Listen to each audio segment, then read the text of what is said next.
for today's episode, nandito tayo ngayon sa Pasig, the Sapphire Black.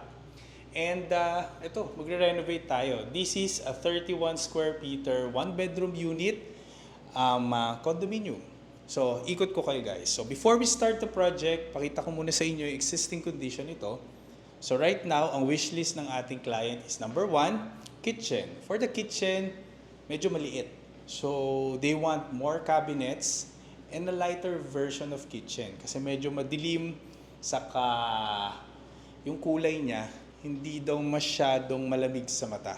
So, ayusan natin yung kitchen. Magdadagdag tayo ng additional cabinet here. Parang I'm planning, no, from this area to this area and close yung kitchen natin. Nandyan yung pinaka-plan ng kitchen natin. Tapos, itong side naman ng wall dito, number 2 sa kanyang wish list is magkaroon ng mga storages. So, her daughter is a doctor, yung gagamit ng unit na to.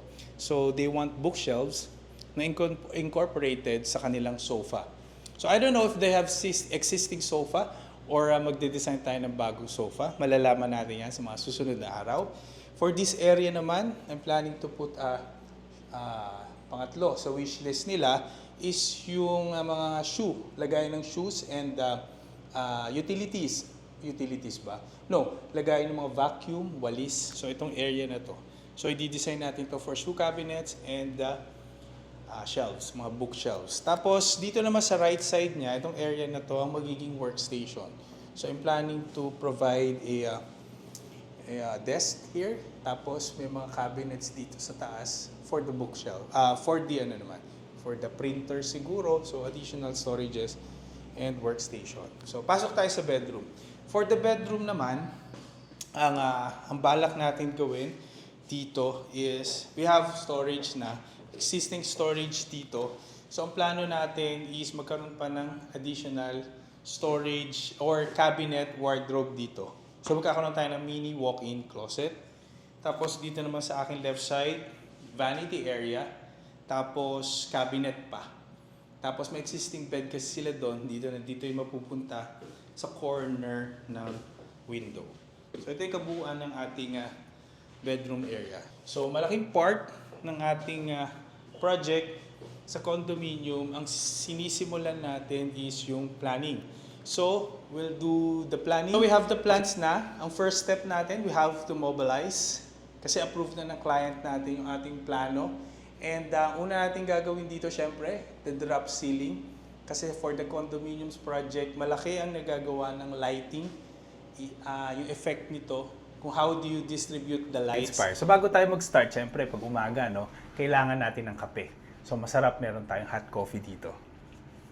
So tara, simulan na natin. Hey guys, welcome back to Design to Inspire. So for today's episode, magta-turn over tayo. So makikita nyo naman guys, maayos, malinis, and maaliwalas na itong project natin sa Sapphire in Pasig. So right now, nandito ako sa kitchen area natin. So buo na yung kitchen, malinis na. And I want to give a condo tour para makita nyo kung ano yung final na itsura ng ating unit. So puting-puti siya, di ba? So tara, simulan natin sa main door. So punta muna tayo sa right side. So right side, we have kitchen. So kung mapapansin nyo, very elegante and very, hindi ko siya pwedeng sabing minimalist eh. So simple lang siya, pero ang main target natin is the kitchen to look elegant. So kung maalala nyo guys, ito yung itsura ng kitchen natin bago tayo mag-start ng ating renovation. So dark yung ating mga cabinets. Tapos we have a very small kitchen lang on the side. So right now, makita nyo, very maaliwalas na yung kitchen natin. And we have ample space. So makikita nyo ngayon, we have a decent size ng ating sink, faucet. Ang finish natin is in a gold theme. Tapos we have a white solid surface para much brighter yung itsura. Tapos ang gusto ko, we want some wood elements. So ang ating carpentry works are on a lighter wood. Tapos nag-built-in na rin tayo ng ating induction para malinis lang, cooktop. Tapos meron tayo ditong telescopic range hood para lahat ng amoy sa kitchen mapunta dito. Tapos ang ginawa kong technique dito is yung ating ref is nandun sa side na to. Dito mapupunta yung ref area natin. Hindi siya mapapansin. So pag dito ilalagay yung ating siguro around 8 to 9 cubic meters ng refrigerators. Tapos sa taas, Meron pa tayong storage for the microwave and other abubots. Tapos, since hindi na ako naglagay ng dining, this will be our dining area. We will be having a nook here. So, naka-solid surface din siya. Tapos, also, we have drawers. Tapos, yung client natin, ang gusto niya, meron siyang dishwashing machine dito and additional rack in this area. So, dito pwede maglagay ng mga movable na mga stool. Tapos, on my left side naman, ito actually request to ni client natin. We have bookshelves paikot. Kasi yung daughter niya is maraming books. So, yung malinis lang. So, ang ginawa ko naman, we have displays, lighted displays dito. So, dito mapupunta yung ating display. Tapos, dito naman mga bookshelves. Ito kasi nakasukat to sa existing na sofa nila. Meron kasi existing sofa. So, sukat yan sa existing sofa bed. So, dito ilalagay yan. Tapos, kaharap nun will be a full size ng workstation or yung working desk. So, gusto ko malinis lang din, all white.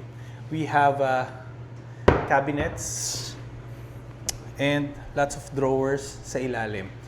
Tapos, malinis lang talaga siya. Kasi nga, as I remember, the daughter is a doctor. So, gusto niya puti. All white, onting touch lang ng ating mga bronze metal and some, what you call this, wood finish. So, itong side naman guys, na malapit sa kitchen natin, malapit sa entrance, this will be our cabinets. So, yung first rack will be for mga vacuum, walis, panglinis. Tapos, ito naman will be for shoes. Tapos, additional cabinet dito. Tapos, naglagay ako ng extra built-in na upuan. So, pag magtatali ka ng shoes, andyan, may uupuan ka pagpasok, pahinga. So, ikaw bahala. Sa additional lang to, lagayan. Tapos, sa nook pala, naglagay ako ng drop light para meron tayong accent. Gusto ko malinis lang, simple lang, lighted. Actually, pwede kasi guys, ang nakabukas lang is yung pendant lamp. Tapos yung mga lighted baseboard natin. So siya yung nagdi-design ng mood ng space. Tapos if you want to do ambience lighting, pwede rin yan. So puro lighted lang yung ating mga ilaw sa baba. So open uli natin lahat. And then pasok tayo ngayon sa bed area.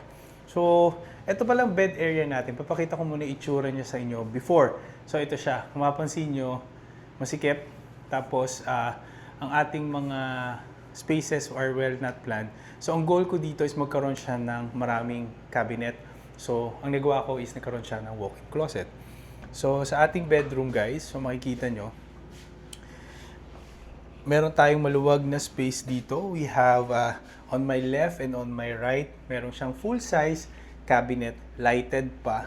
And ang ginawa ko dito is naka-mirror finish para pwede niya makita yung sarili niya kapag nagbibihis siya. Tapos overhead, sinagad natin. Meron pa siyang additional storage sa taas.